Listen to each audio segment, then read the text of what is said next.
Now let's take a look at how we punctuated those quotation marks so that you can get it right when you do your own quotation marks. There are 6 things to pay attention to when you write quotation marks.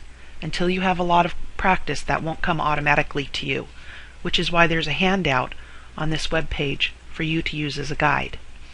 But I'm going to go over it with you now.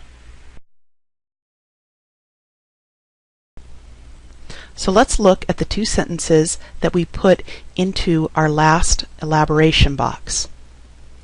There are 2 ways to write sentences.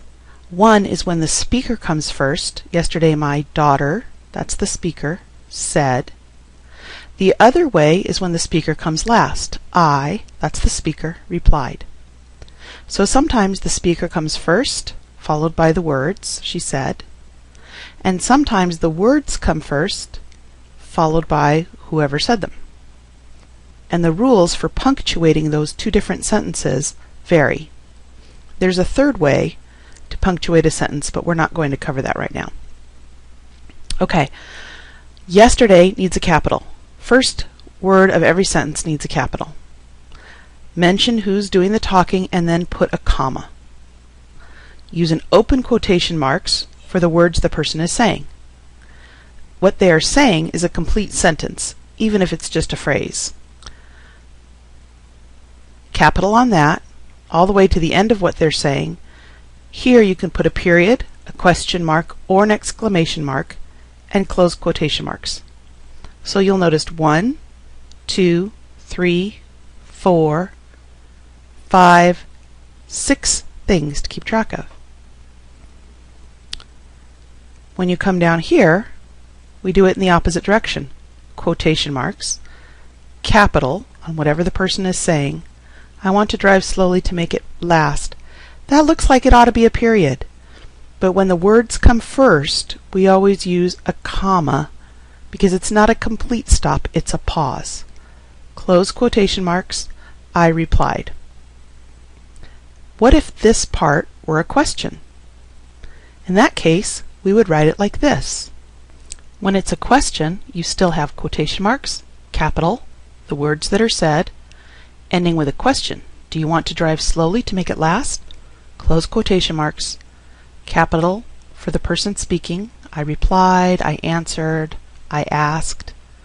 Still a period right here. Even though there's a question mark here, we have a period here. What if it's an exclamatory sentence? Then we would have quotation marks, capital, drive slowly, exclamation mark, close quotations, still a capital, and still a period over here. So with this kind of sentence, when you have the speaker at the end, you can use a comma, question mark, or an exclamation mark. What about up here? What if this sentence is a period instead of an exclamation mark? Let's see what that would look like. Here the front part of the sentence would be the same. In fact, all the punctuation and capitalization is the same until the very end, where you would put a period instead of an exclamation mark if you had a sentence. Winter sunsets turn the snow purple and pink. So if you just have a statement, you use a period. If you have a question, again, everything else is the same until you get to the end of the sentence. Then you put in a question mark. Is it the sunset that turns the snow purple and pink? So when the speaker comes first, you'll always have comma, comma, comma. But at the end, you could have an exclamation mark, a period, or a question mark. When the speaker comes last, you can have a comma, question mark, or an exclamation mark, but you'll always end in period, period, period. You may now print out this page, which I've made available to you on the website for download, so that you can look at it when you need to remember how to punctuate your quotation marks throughout this paper. That's all for now.